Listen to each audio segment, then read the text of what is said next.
Onstage, Johnston to Town. Onstage, Johnston to Town. Onstage, Johnston to Town. Onstage, Johnston to Town.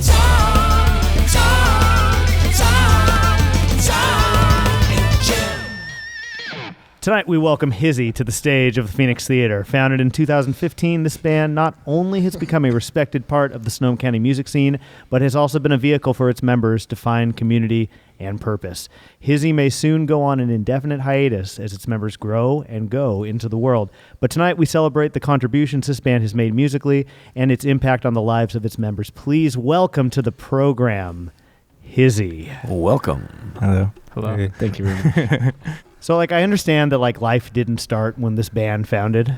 Yeah. And also, this wasn't the first project that you were in musically, all of you together. Mm-hmm. Yeah. But this interview is pretty much going to act like that is the case. Okay. Well, just because, I think the band is, it's the culmination of the people you've become since you became musicians in this area. Would you agree with that? Yeah. Yeah. I mean, the band before this was called what?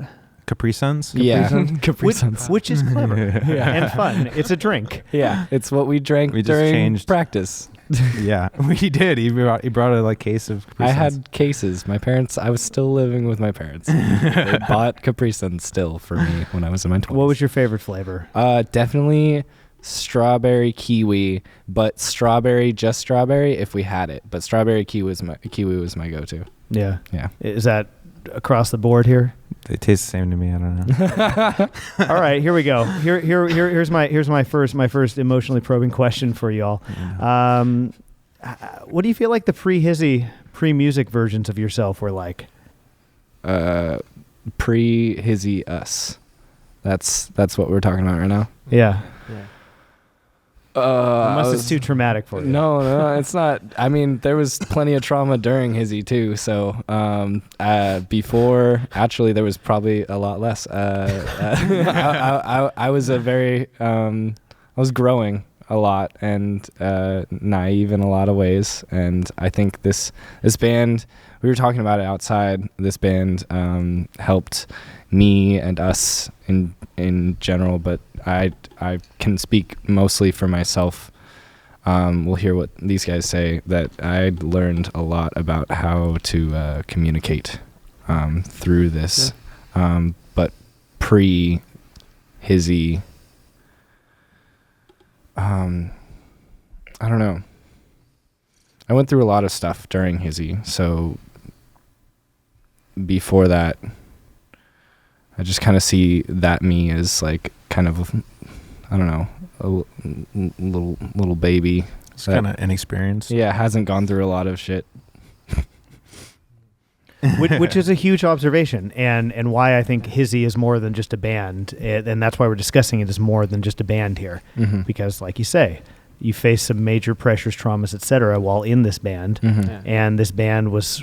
We'll get to it later on, but this band was a foundational sort of thing that was there through all of that. Totally, yeah. Sometimes maybe it caused you major stress, but other times maybe it was sort of a salvation from some awful things going on. Yeah, it was a total combination of both of those things, because there were times where I was trapped in a bad situation, and then there were times where I was this is the only thing that I have, and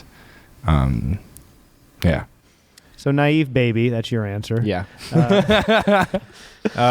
No, for real though, I definitely have this band was kind of my identity. It was growing of my identity, because when I first moved to Santa Rosa, I was just very quiet and shy and insecure and scared to be anything and do anything. So once I started going to open mic is where we met, and just expressing myself more and feeling comfortable, and then writing songs that kind of expressed how I felt, and playing music that I've dreamed of playing, just emo and sad and screaming and just having fun doing it though. It's just been a huge growth for me. Have you thought about why you were scared of doing and scared of being? I mean, the obvious is you don't want to get hurt. You're scared of what can happen. So if you don't do anything, nothing can happen. Okay, so this was a person who perhaps didn't do a lot of things before Hizi. Yeah. Hizi helped you bloom. No, and for sure. Bloom. Yeah, Yeah. definitely. Okay. I definitely bloomed. So this band. So inexperienced baby, unbloomed flower. You were still. You're younger. I was in the womb. You were in the womb. Yeah. All right. So that can be your answer. Yeah. So like right before Hizi Yeah. happened or I joined rather, I was going to school for like industrial design and I fucking hated it. I felt like I was doing school because it's like what's expected of me. And then I came back in town. It was like, oh, cool. I have something to do. It made like pursuing music seem a little bit more legitimate. And a lot of things happened in my life where I, took more risks and felt like I just took more chances that if I didn't have something like a band like Hizi to like push me to take those risks, maybe I wouldn't have. So, you would be making $150,000 a year at an art design firm, and that would be shitty. And so I think it's good. I think it's good that Hizi entered your life. Congratulations, dude. Yeah. Cool. Congratulations. Wait, what? No, honestly, I would probably be like they call them cat monkeys. Yeah. In like somewhere in an office in Silicon Valley with like no windows, Yeah. just making like 3D models of like toasters. But I mean, do you think you'd be making a lot of money? Probably not. Like accounting for like how much rent costs down there. So you would be your gross would be high, your net would be low. Yes. What I'm saying is, but you also wouldn't be happy. Yeah. You have an amount of happiness. The soul is fed by this project. Yeah. It's fun. Inexperienced baby. Unbloomed flower. Poor. No, on your way to richness before this project. And now, Austin Misner. I joined this band in 2016, spring of 2016, and that was a really, really pivotal moment for me in my life. I've had my first partner. I started smoking weed At my house, dude. Yeah, party. Yeah, dude. New It's Year's. like take the bong. And just a lot of things that were really good for my mental health. I struggled with mental health for a really long time, and was just alone and I think really depraved of like human connection, like physical and emotional. And so this band provided a lot of that, just emotional human connection and physical human connection. Yeah. The Holy Trinity. You had love enter your life, you had music enter your life, you had marijuana enter. Drugs. Yeah. But I think also what you're saying is that just like socially, and that's kind of what I was saying earlier, is like this vehicle, not only like do you get to form a brotherhood with each other, but you also get to go out into the world and meet people. Yeah. Like this becomes your identity, like you said. Yeah. And so like my thesis on this band and like what we're doing here tonight is I feel like a project like this is like a source of like hope, purpose, and foundation. And even when everything else is going wrong, sometimes even internally, you still have this thing, and that has been valuable to you. Yeah. Mm-hmm. There's a tour story that I think would be good to document. I don't know it, so I don't know if it's good or not. I hope it is. Noix Du Coix. No, It's actually depends on whether or not you're Northern cool with Cross, this. but we just got really goofy, and it just went from Northern Cross to Noix Du Coix, and we're like, oh, it's French. Oh. Is that all we want to tell? No, there's definitely. Yeah, I mean, because if that's the story. Yeah, it's pretty cool, Folks. right? That's pretty tight. Like, yeah. Ooh, French. Oui. Should Yeah, who wants to start it off? I'll go. Well, it starts in Portland. Yeah, it starts in At Portland. It was the second show we played. This was on the first tour, so Rodrigo wasn't with us yet. And we're walking out of this house that we just played, and a man offered me acid. He said, "You guys, that was a great set. You guys drop acid?" And so he gives us acid, and so we had this acid, and then we had. You want to continue? Okay. Yeah, Yeah. like a All little right. round robin. So we get we get some hits of acid in Portland, and we keep on playing the tour. We end up in Reno, and we play that show. And then the next night, there's a meteor shower. We have a night off. Let's go camping.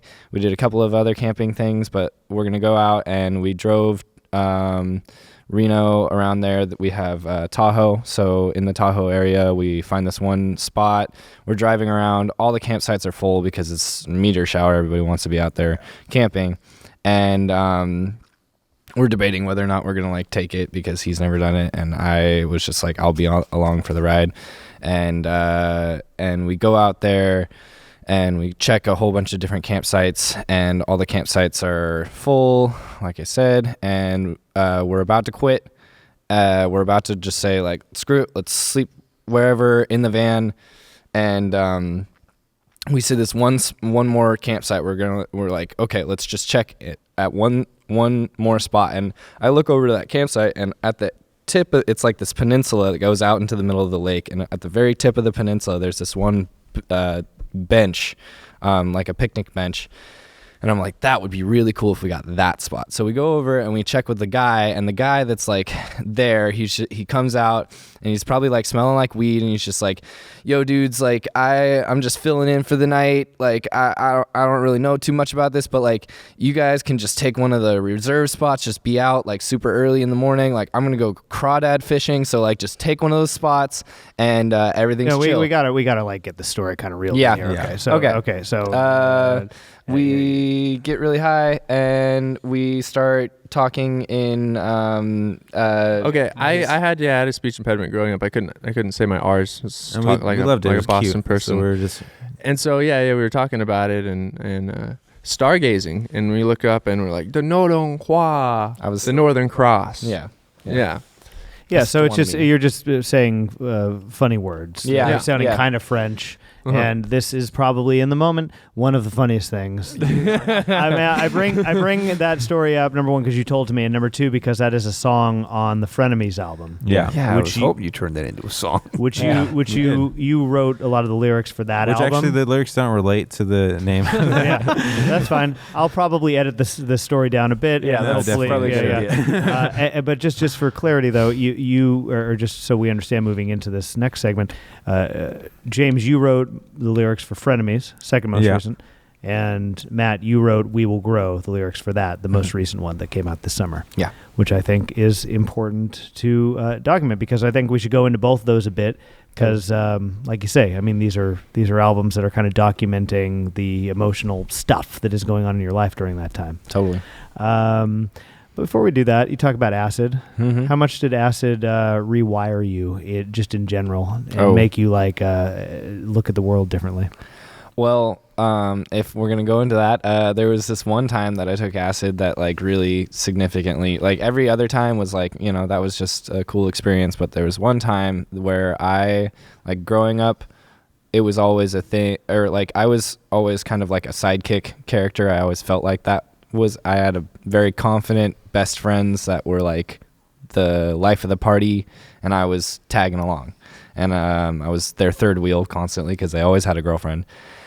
And I always wanted to, I looked up to those guys. I wanted to be them. And I took acid one time, and in the middle of like telling this story, my idea of being them was like, I'm going to be confident and telling stories and making everybody laugh and like, the life of the show or whatever. And I took acid this one time, and I was telling a story, and it was like happening. And I was just like, oh, wait, I can just be that. If I just act that way, I am that person, and it's in me to do that. And after that, I actually stopped taking very many drugs and realized that like I can do all of that if I just act that way. In the long run, I found a part of me that I didn't know was necessarily there, but also I relied too heavily on that part of me, and it kind of turned my life into something that I didn't want it to be. Like I felt like I ended up with the life of a person that wasn't me, because I started acting like someone that wasn't totally genuine to who I was. I kind of leaned on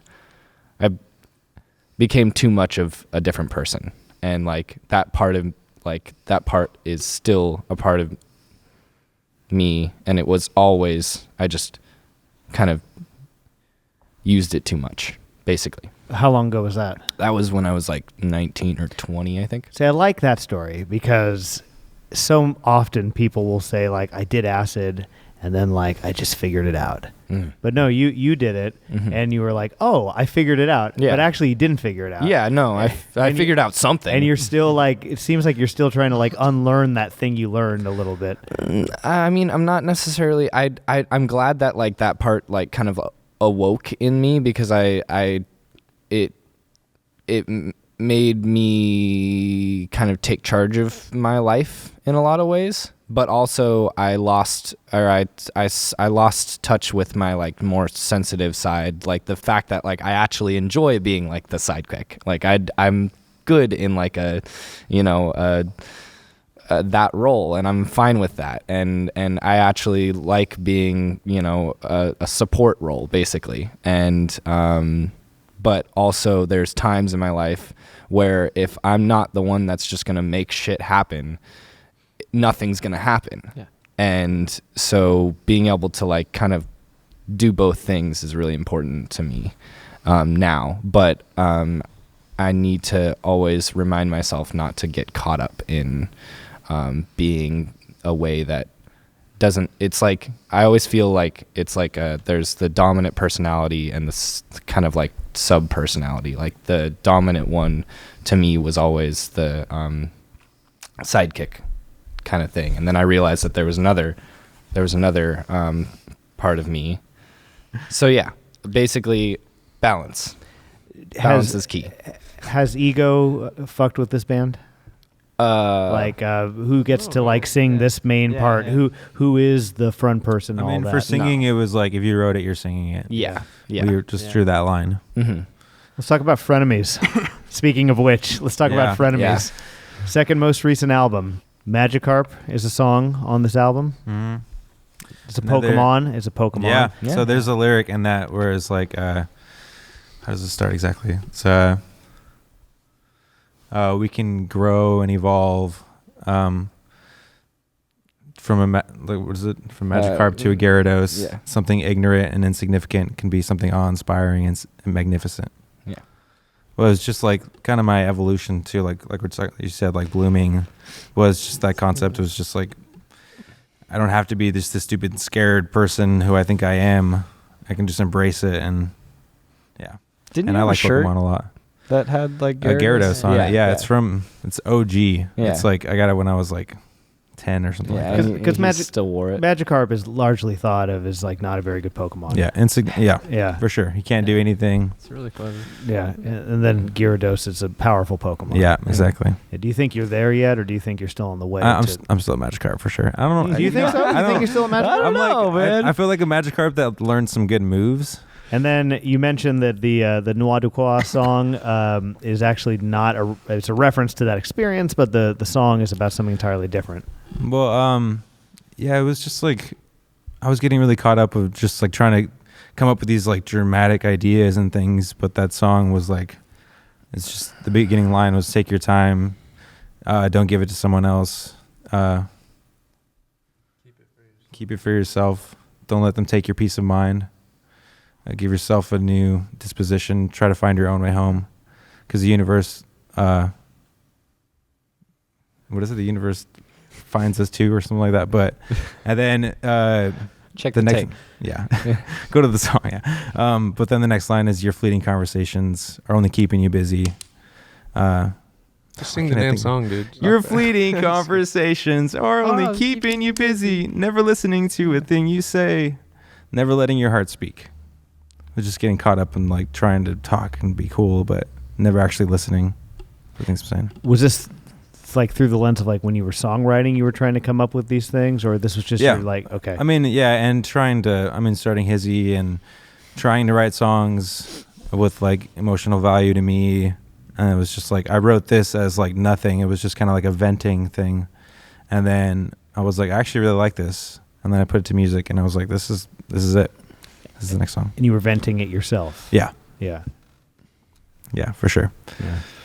Just like took a break from trying to write that, and then I was like, oh, this is actually a lot better than that stuff. So, Do you feel like you became a better songwriter after you No. criticized yourself in that way? No, I still have the same problems. It's like when I try to do stuff, it doesn't come out the way I want it to. But when I just stop thinking about it and it's just like in the moment, I let it just like flow out, and then I reflect on those things later, I'm like, this is great. I should use this. But I have to like get to those points where I'm not trying to do anything or have intention when I'm writing something.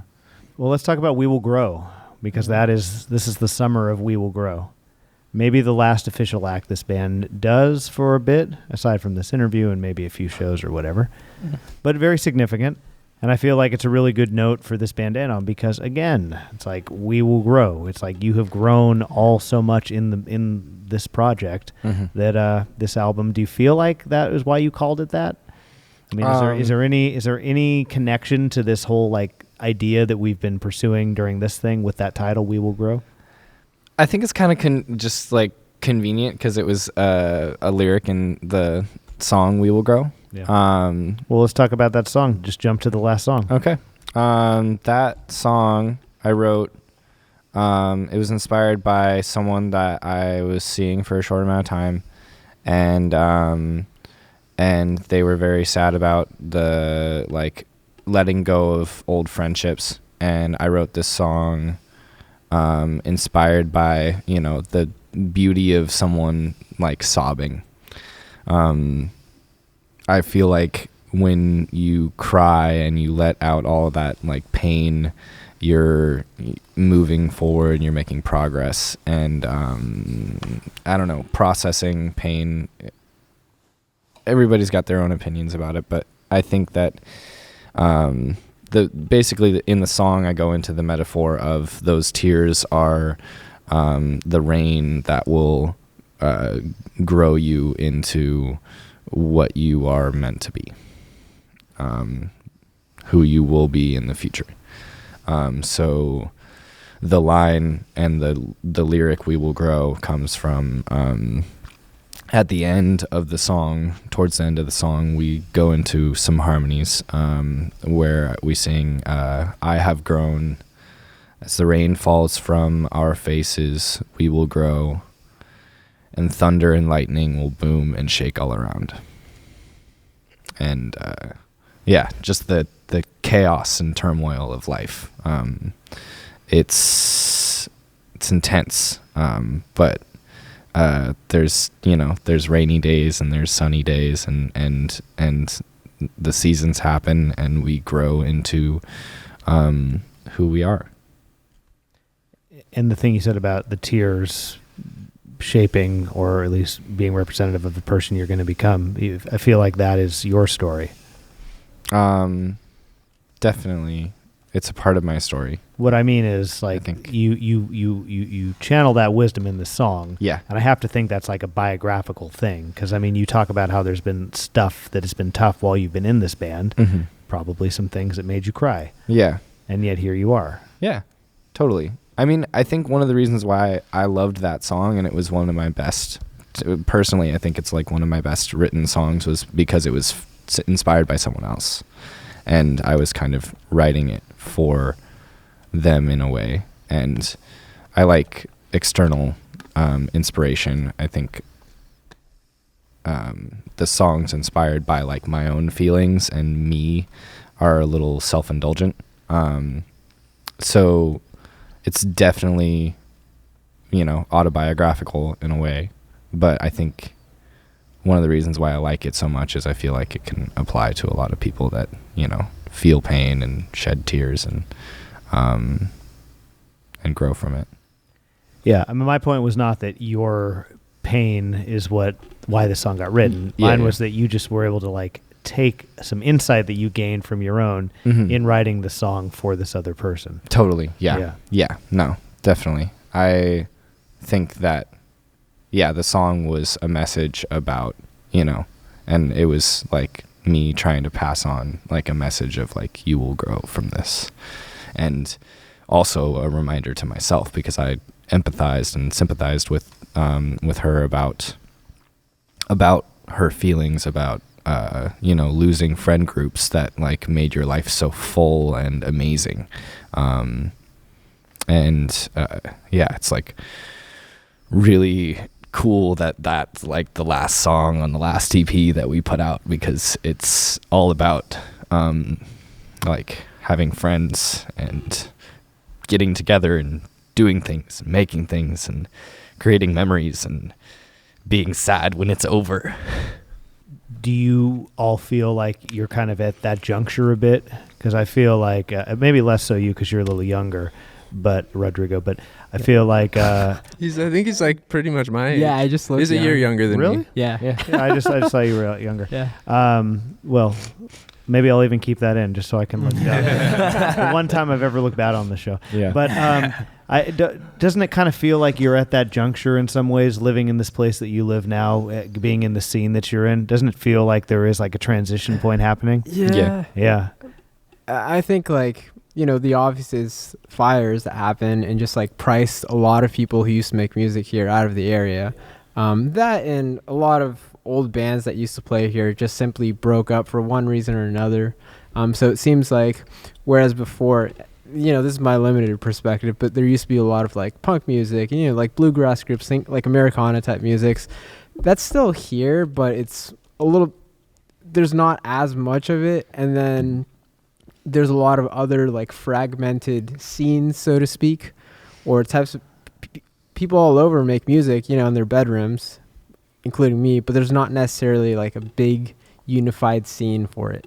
Yeah, but I'm talking more about like your scene, and I'm talking about like your friends, and I'm talking about like the people who were in your community, and it's just interesting because I feel like we're at a juncture where what you describe in the song, what was troubling that partner or that person, is kind of happening to you, all of us, and I just wonder, I think do you feel it when you listen to this song? Because I still have each other. Like I don't worry about this here. I've been feeling recently, we're all in our mid 20s and beyond now, and I just worry about becoming adults and just how isolating it could be, and I'm afraid of it. Looking at like my parents, looking at my grandmother, who like they don't hang out with their friends, and just how isolating that would be.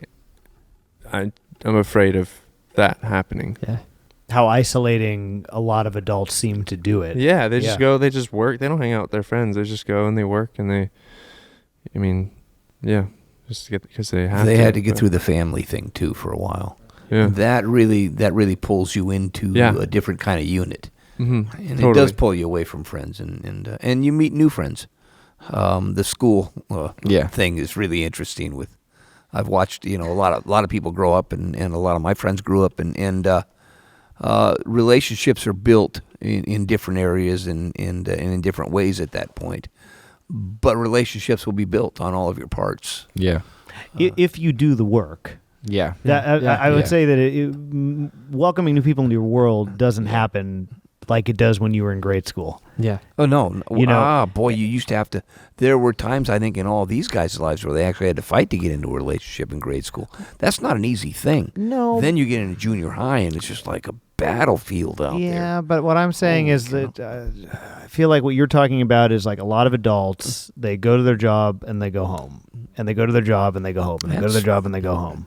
Yeah. Oh, that is true. Look, we're in Petaluma here to do this, and Petaluma was a bedroom community and probably still is. So, yeah, there is a lot of that.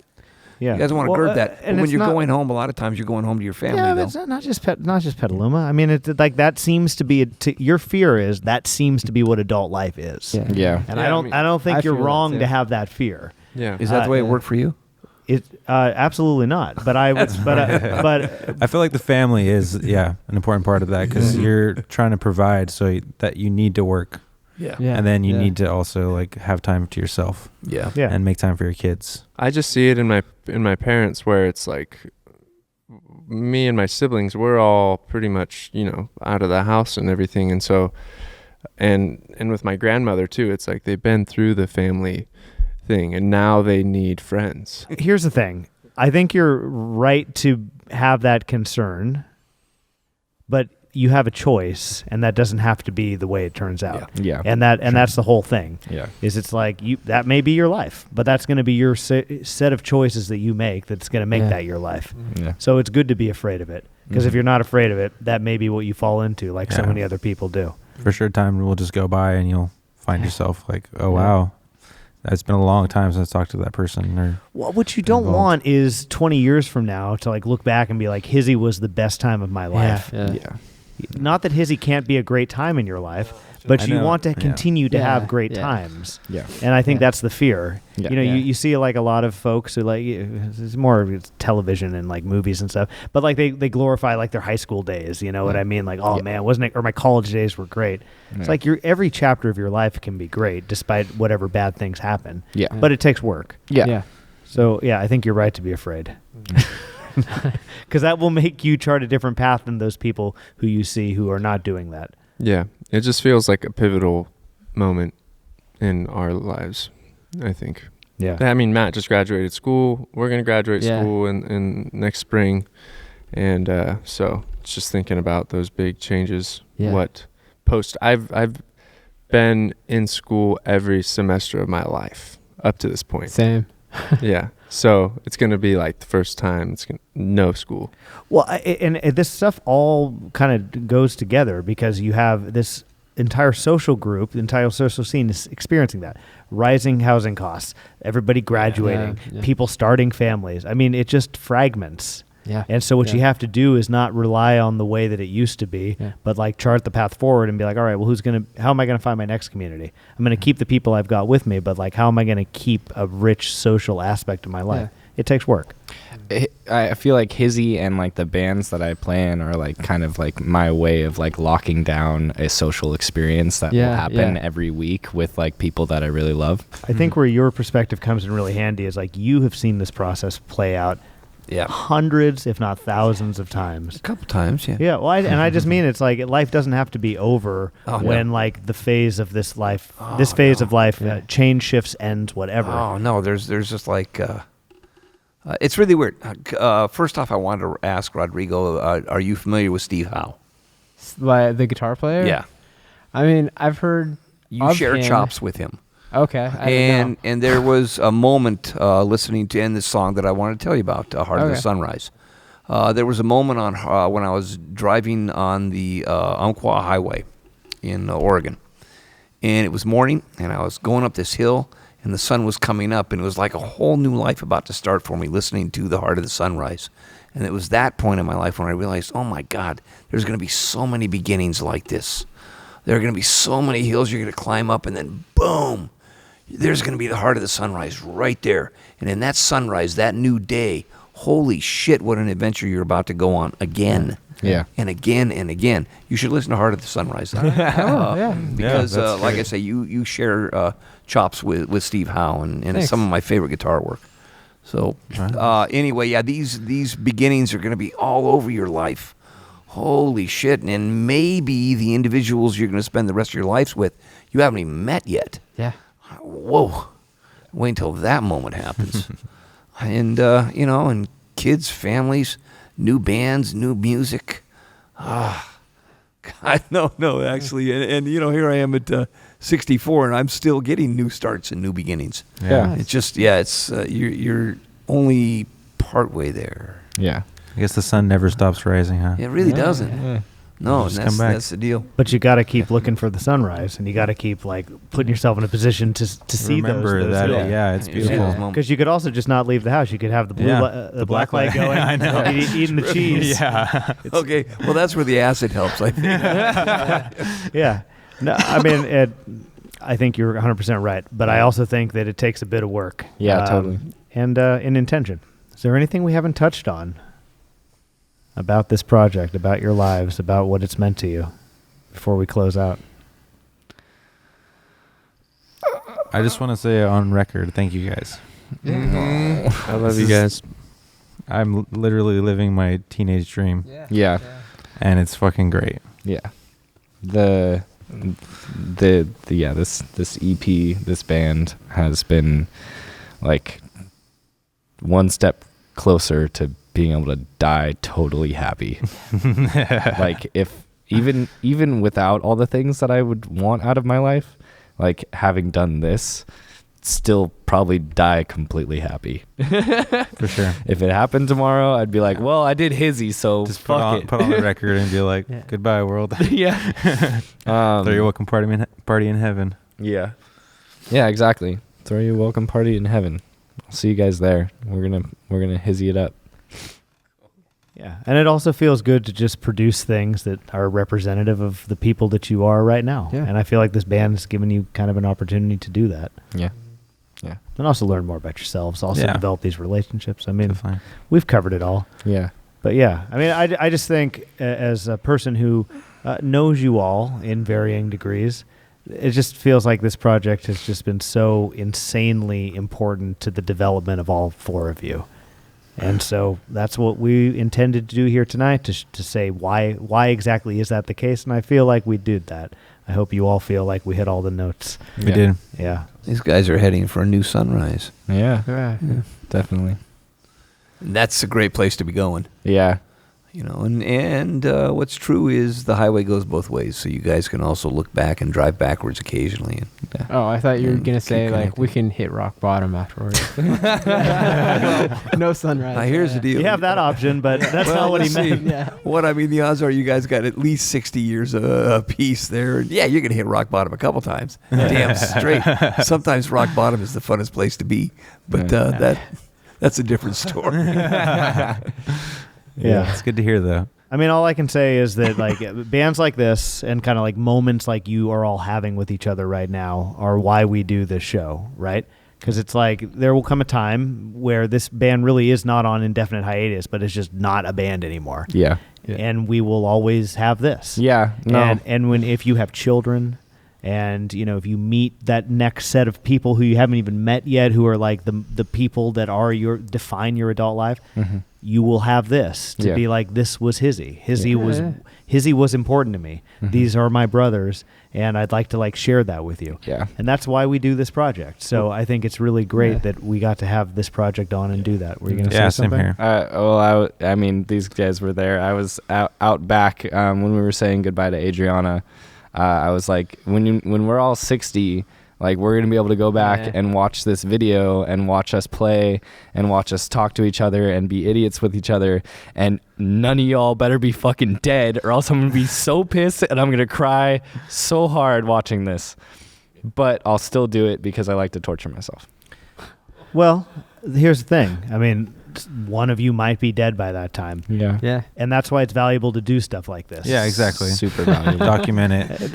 I'm really not being facetious when I say that. Yeah. I think it's really important to document it. Yeah. Totally. I don't know how much footage and stuff like this exists of this band, but I know like this exact thing that we did tonight did not exist before tonight, and now it does. Yes. Yeah. And if Hizi never plays another show again, that's a tragedy, but also that's how life goes. Yeah. Yeah. And I'm thankful that you all were so generous with the music and with the conversation here tonight, because we've done it. There is now a Hizi on stage. Yay!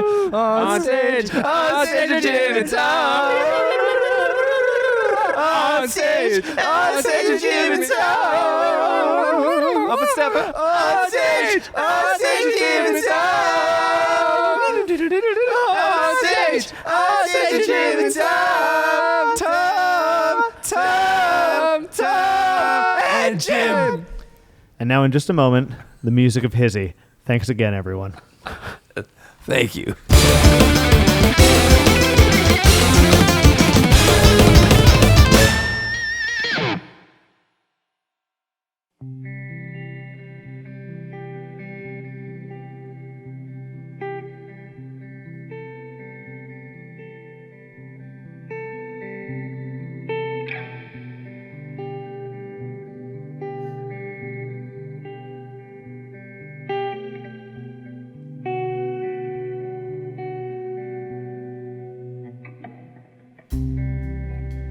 Keep telling me, oh, nothing matters. Oh, keep telling me, oh, I'll be there to help.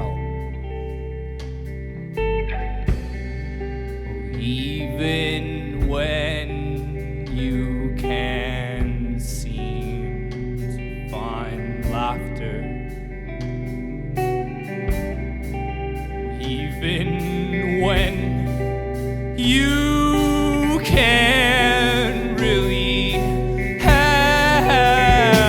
yourself, even when you can't really be there.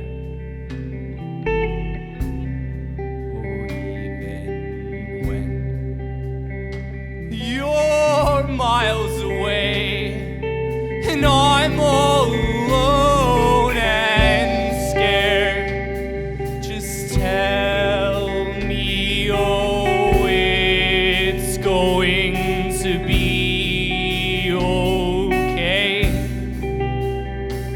Oh, I just need to make it through another day.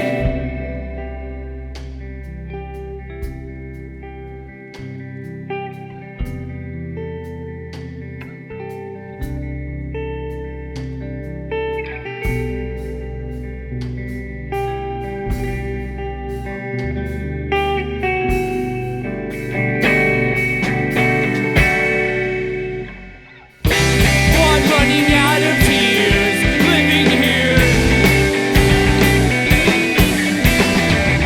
I'll shed more than I ever have, laughing when you're near.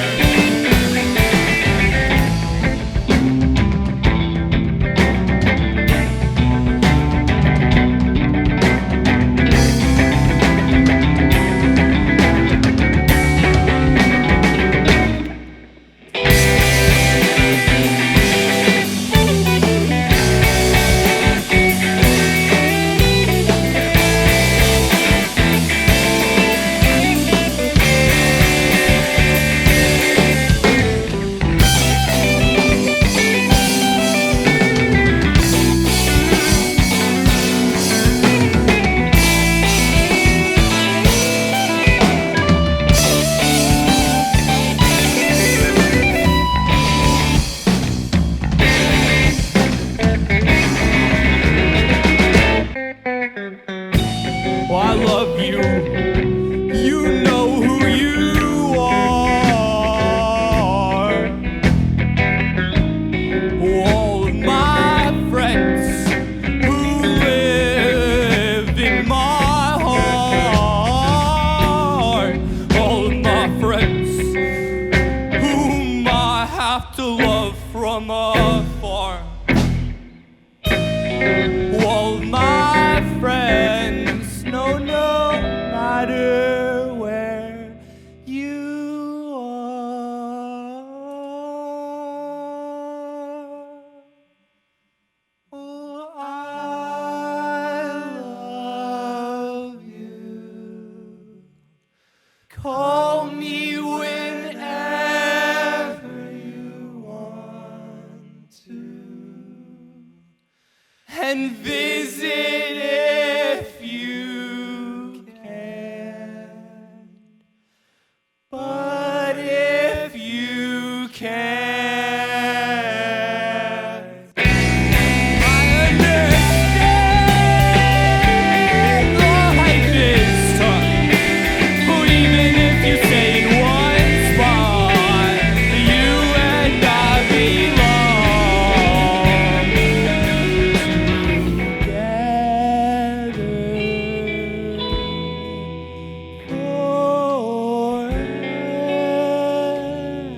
forever, even when we're dead. Throw you a welcome party.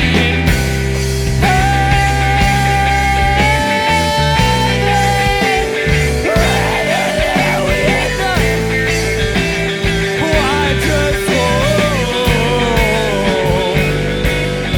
I have your trust. Because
catching glimpses of myself in mirrors and bar windows, not recognizing myself and having to look twice, thinking those eyes aren't mine, that skin isn't mine, that look of displeasure is so jarring, even though I've seen it so many times.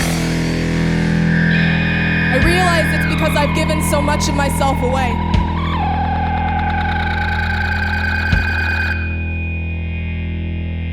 Let so much of what matters to me be stripped down and pulled from my chest by everyone else's surgical gloved hands.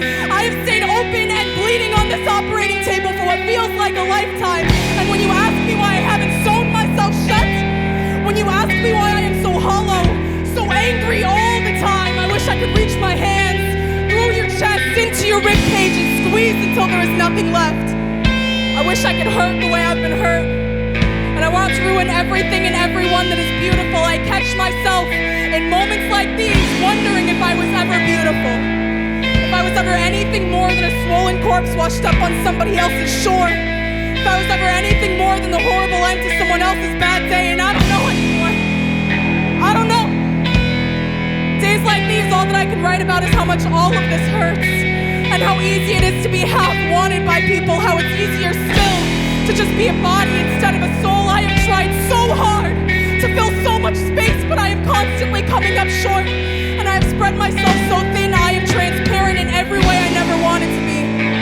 But I guess that's just how I am, and I guess that's just how things go. It's just getting harder and harder to try to think about anything. To not pack a bag and walk miles out into the woods alone, away from the mirrors and bar windows, away from that operating table, away from everybody else's hands, until there's only silence.